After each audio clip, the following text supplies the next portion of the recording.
First to face the judges is Sam Henderson. I suppose I've always been generally confident in the direction that the business is going, but what I'm really excited about is getting a second opinion on that. I've never been arrogant enough or too confident to think that I know everything, and to bring some other experts into the field of play is really exciting for me. And these are the No More Practice judges, who will determine if Sam is heading in the right direction and what his business is really worth. They represent three of the biggest financial brands in the country: Commonwealth Bank, Westpac and AMP AXA. Our first judge is Matt England, Managing Director of Securitor and Licensees Select. The independently owned advice business within Westpac's BT Financial Group, representing 218 member firms. Matt England knows all about riding the waves of finance. The father of four has more than 15 years' experience in the banking and financial services industry. Because you're right, it is either the wrong clients or the wrong advice. Matt's passion for the advice business and the determination to help his advice network grow translates into a clear strategy for his member firms and his clients. The second No More Practice judge is Marianne Perkovic, the Executive General Manager of Commonwealth Bank Wealth Management Advice Business, which oversees the advice networks of Count Financial, Financial Wisdom and more. With 20 years of top-level experience, Supermum Marianne has a reputation as being one of the most outstanding women in financial services. Okay, see you guys. Marianne holds directorships across a number of CBA's wealth management subsidiary boards, which oversee financial advice, and is a member of the FSC's Advice Board Committee. Our third and final judge is Steve Davison, Executive Director at Genesis Wealth Advisors, with 67 member firms and AMP owned. The father of two has 14 years' experience as Head of Acquisitions and Succession for Access Financial Advice Network. Steve is renowned as an expert in succession planning. So how are we going with Inside? Are we getting close to getting out to the pilot stage? His current role at Genesis sees his responsibility extend to member firm relationships, the delivery of Genesis practice management solutions, acquisitions and recruitment. Today, the judges will review the players' business plans, offer advice and assign a mentor. But ultimately the question remains, is their business worth buying? Yeah, so right now the judges are looking over my business. There's no doubt I'm feeling exposed, but I'm also feeling a bit vulnerable. Yeah, this guy's quite interesting, isn't he? Yeah. 38, he's got quite a big business. He's obviously borrowed a bit of money to grow the size of the business, but I'm not quite sure what business he's actually in. And that's precisely what Sam is seeking clarity on. Henderson Maxwell, Sam's business, is privately owned and Sydney-based. It focuses on self-managed super funds and funds management. Henderson Maxwell has over 200 clients with $225 million funds under management. And here are Sam's objectives: to increase profitability from 40 to 60% EBIT, to build significant scale, and to create more time for lifestyle. I mean, he's really ambitious, and I think he's got his media, he's got his business, he's got his funds management business, and, you know, he's bought, sold. So I think he's really trying to still work out kind of what area he's going to focus on. I'm quite apprehensive about what they might say about the business, about perhaps criticism about the business and where it's going. I like the fact that he's clearly an entrepreneur. So he's buying, selling, building businesses. That bit's great, but does he want to be the person who runs the business? Does he want to be there long term for his clients? It's very unclear.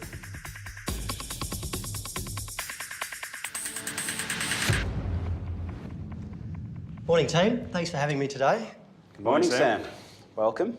Maybe you'd like to give us just a little pitch of the business and where you're at and where you think you're going. That might help us then dive into a bit of detail. Sure. The business was started in 2004 as a one-man behind a desk.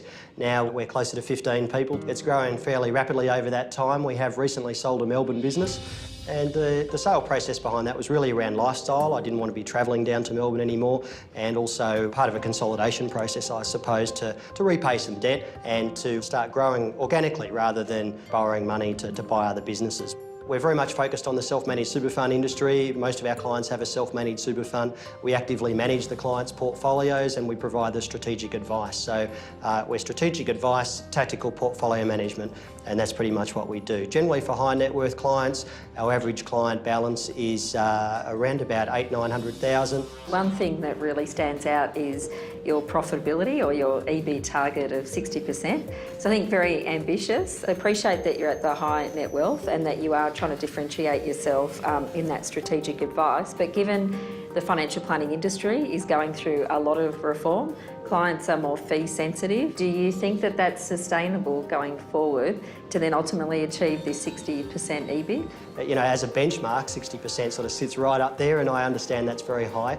And as I was saying to someone just yesterday, I would give up that level of profitability to ensure the clients remain happy and get the same level of service. So whilst it sits as a beautiful benchmark, it's not necessarily a necessity in the business. If we can get scalability, then we can get that, we can increase the profit dollars as opposed to the profit percentage. So it's not necessarily a be-all and end-all. Sam, you talk a little bit about scale. You've mentioned it a couple of times. What does scale mean to you? I suppose multi-offices. I think we have the potential to have an office in Sydney, Melbourne and Brisbane and perhaps have different regional offices. I think there's enough clients out there. It's just a matter of how we would go about that. So sorry, Sam, I'm curious. You've just sold a business in Melbourne because you didn't want to fly down there and you didn't want to be tasked with that, and yet you're looking for your business to grow across Sydney and into Melbourne and Brisbane at the I think that the potential is there. One of the key objectives to selling Melbourne was around debt reduction as well. So it allowed us to repay a large portion of debt. So I wasn't answering to the bank, and I don't want to be answering to the bank.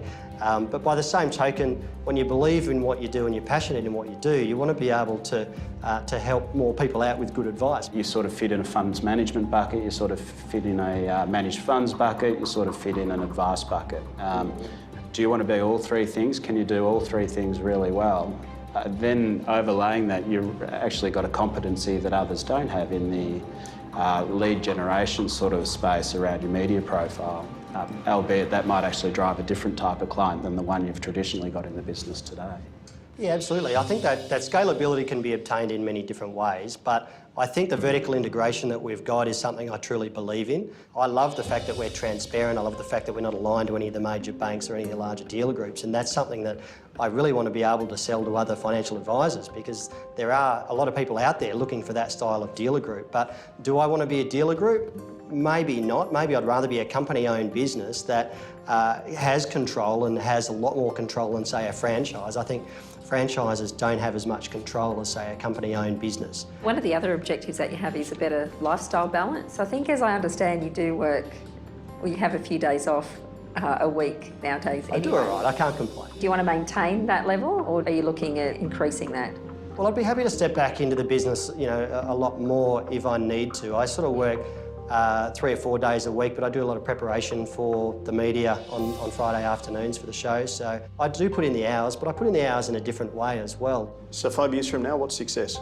5 years from now, I suppose it would be the same business, the same style of offering, but probably a lot larger. I'd like to be growing at 20% plus a year. I'd like to be a fast growth business, and we'd like to be one of the preeminent names in self-managed super funds and retirement planning.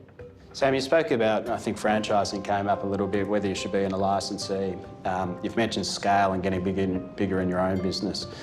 Have you actually thought about tying up with other advisors like yourself, running similar businesses in Australia to actually get that scale very quickly? Yeah, I like that idea. I think that idea is a great one, but they're all doing different things and they've all got different philosophies. And as you guys know, when you're in large businesses, every advisor's got their own idea on how to manage their clients' money and how to give good advice. So, we have struggled with aligning those philosophies. Sam, quick question for you. Who do you turn to? Who holds you accountable other than the clients? Who's making sure that what you're putting in place, that philosophy that you're engaging in, that you're so passionate about, is the right one? Yeah, well, that's always the challenge, isn't it? I mean, being a control freak's a good and a bad thing, because if you want scalability, you've actually got to let go. You've actually got to take other ideas on board, and again, here lies the humble challenge. Particularly if you want to work 3 days a week. Absolutely. With a 60% EBIT. Yeah, excellent. Thanks for your time today, Sam. It's been great. We've learnt a lot about you and where you want to go. For us, we're going to deliberate around who a mentor can be to assist you on your journey. And obviously, you'll come back at a point in time in the future and we'll assess you on how well you've gone against that. So we're looking forward to that. I think one of your key focuses is that EBIT margin of 60-odd%. One of the things I think we as a group are looking for is where your definition of scale and how you define that, and what role specialisation may play in where you take the business. Great. Excellent. Look forward to it, guys. I'm excited. Thank you. Thank you. It's been an excellent meeting with the judges, and Sam has plenty of food for thought. It's always a bit of an eye-opener, I suppose, when you're asked to talk about your own business and yourself, so that's always a bit of a challenge, but I think it went reasonably well. It really gave me an opportunity to delve into what we're looking at and where we're going and to understand the trajectory of the business. I think what's clear is, young, very passionate, and has been and has run a really great business, but probably the focus, he's really just got to now think about what the focus is going to be to take his business to that next level. Yeah, he's very aspirational. He sort of knows what he wants, but these things take a journey. It could take 10 or 20 years to get there, but he wants it tomorrow. And I'm not quite sure what exactly he wants just yet. Everyone questions us on the vertical integration, but by the same token, they're all doing the vertical integration themselves. So I have no issue with that, and I don't think that's something that I'm looking to change. Passionate for the end consumer, wants to make a difference in our profession, which is great, but clearly also has some personal goals. I think there's some conflict there. When it comes to experience and charisma, Jim Taggart has both in spades. Morning. The Taggart Group has been servicing the community for more than 2 decades. He founded the company in 1987 with his wife Carol. The business is largely a specialist risk practice with general and life insurance and a financial planning and superannuation division. They operate largely in Greater Western Sydney and service over 6,000 clients. But after a series of heart attacks and nearing his 60th birthday, the one-time high school vice principal sold his business to Ausbrokers. And he has just 15 months to achieve his objectives. In order to maximise his earnout, Jim will need to retain his clients and revenue, manage cultural integration, and Jim must also consider his plan for life post-sale. Today, Jim will face the judges and some tough questions. I am very apprehensive and very nervous. It's a bit like courting. I feel very nervous in the sense that I just hope that I've crossed every T. All right, guys, so we've got Jim coming in. I'm sure you guys know him through the industry as I do. He's a larger-than-life personality. What do you think the issues are he's going to face? The biggest issue that I just want to get at is his readiness to retire, and if he actually really understands the transition that you make in going from owning a business to selling it. Yeah, he's got to make an emotional disconnect with the business, I think. I mean, what's he going to do next? Good morning. G'day, Jim. How are you? Very well, nice to see you. Nice to see you too. As you know, our role today is just to quiz you and get more insight so that we can assign you a mentor. Fire away. Why don't you give us a chance to get an insight into your business? Well, the business has been sold and Ausbrokers and our organisation came to an agreement, and I'm very comfortable with that decision. But as you know, it's a bit like marriage. You make the decision, you get married, and then the detail of trying to make the things work then starts to unfold. So I'm learning a lot about reporting to other people. I'm learning a lot about relationships with existing staff. And I think I'm also learning a lot about who I am. The decision to sell was a very difficult one. And I think the decision, from what we've heard about you, was driven mainly by your health. So had you had good health, would you have made that decision? The health issue of having a couple of heart attacks 4 years ago certainly brought a reality to the mortality of myself. And so the decision, in consultation with Carol, my wife, we've been married 35 years, said, look, where are you going to be at 60? And that's not too long away for me. My experience is when you sell a business, there's usually a deferred payment over a period of time. So I'm assuming that's the case with you. There's probably a second tranche that you'll receive based on a number of things that you need to do over the next 18 months or so. You are correct. There is a particular part there where there is what we call a second drop or an earn-out, as we say in the profession. How do you think you'll go in this next stage where you've got this 18-month transition period? So how have you gone about discussing the client engagement and relationships with Austbrokers, but also with your current staff as well? Life is based on relationships. And so I've got to articulate to Michael is the owner with Austbrokers, the importance of relationships. You can't go forward if you don't talk it through and make it really clear. In my life, if we need to have a conversation, I call it the wobbly wheel.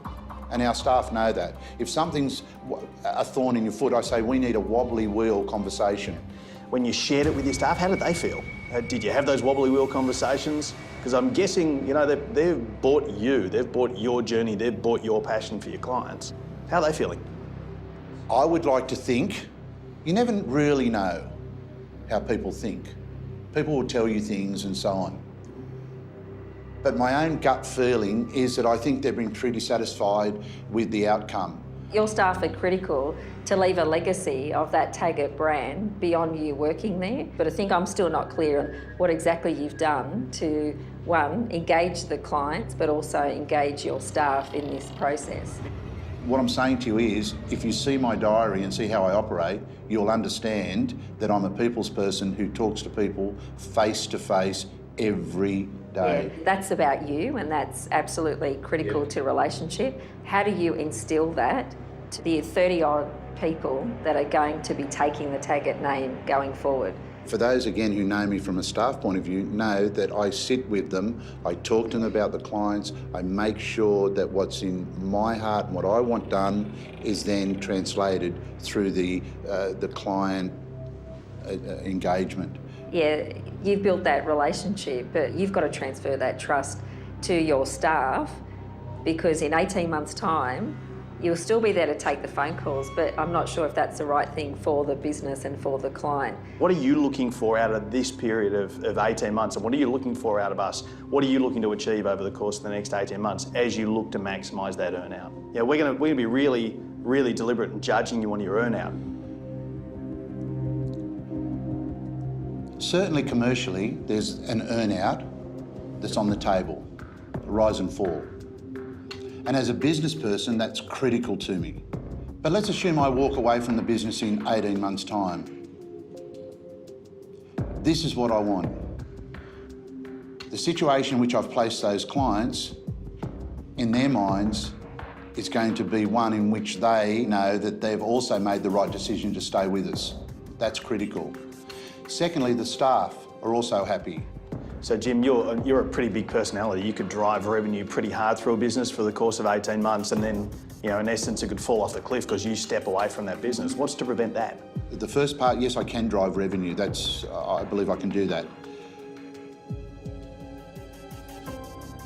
I'm not driving the revenue, if I can just say this, to get the earn-out to walk away. I'm trying to make sure that I fulfil my obligation. That's really critical to me. So if I'm hearing you correctly, Jim, the measure of success for you and for us as a sort of the judging panel to sort of assess you against is the revenue being as at the level that it was when you sold the business or higher, that you're still there in your capacity in 18 months' time to finish the handover. Your staff are still within the business engaged and with the client relationships, and of course your clients are happy and still with the business. That's what I'd like to achieve. Thank you, Jim. It was great hearing. And I know we've all known you in the industry, but to actually get those insights into what's made you successful and what you want to leave for the business, leave for the staff and leave for the clients has actually really helped us in judging you, through this series, but also I think individually learn from you as well. So thank you. We're going to now huddle and sort of deliberate over who's the best mentor for you, and we'll come back to you shortly. Okay, thanks so much. Jim Taggart has plenty to think about, not least of which his life post-sale. There's a lot of emotion that was just simmering under the surface. It wasn't really coming out there around the connection with his clients and the business, and I think deep down whether it has made the right decision or not, which is not unusual for someone that goes through this process. They're effectively letting go of their baby. It's been 25 years. That's going to be a challenge, and I need to really think about the dependency model upon myself. That I need to continue to make sure the handover, the transfer of those values continues whether I'm there or not. I've known Jim for a very long time, and this has been his identity. Part of his personality, his DNA is all about the Taggart Group. The challenge for him is, who is he post this process? That is a question that plagues me on a weekly basis. It's now up to the judges to decide on the mentors for each player on their journey ahead. We'll go to the marketplace and see if we can get some more info. The judges will use the No More Practice marketplace as their directory to find the right industry expert to advise and mentor the players. That'd be a good mix. All right, sounds like we're done. Sam, Jim, welcome back. After much deliberation, we've narrowed it down to 2 people that we think can really help you each individually get to the outcomes you need. Marianne, would you like to share? So Sam, for you, I've actually chosen someone who I personally know and actually was my mentor as well. So his name is Barry Lambert.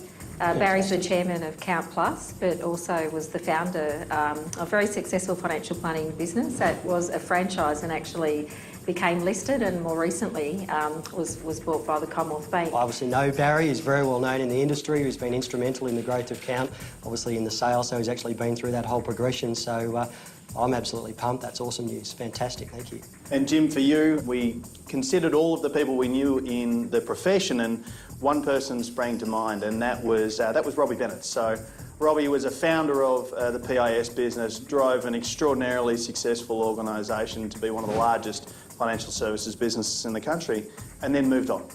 And moved into a world post-PIS where he's now got Robbie Bennett's Enterprises. He is a person who I admire, and I know that I'm going to learn a lot from it. Thanks, gentlemen. Really appreciate your time. Look forward to seeing you soon. Sam, we've got a lot of work to do. We sure do.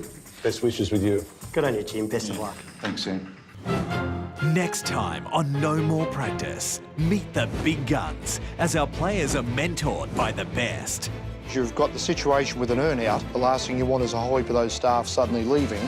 So if I was going to buy your business one day, I would be looking at your growth record. The ratio would not be of any concern to me. And ultimately put to the test.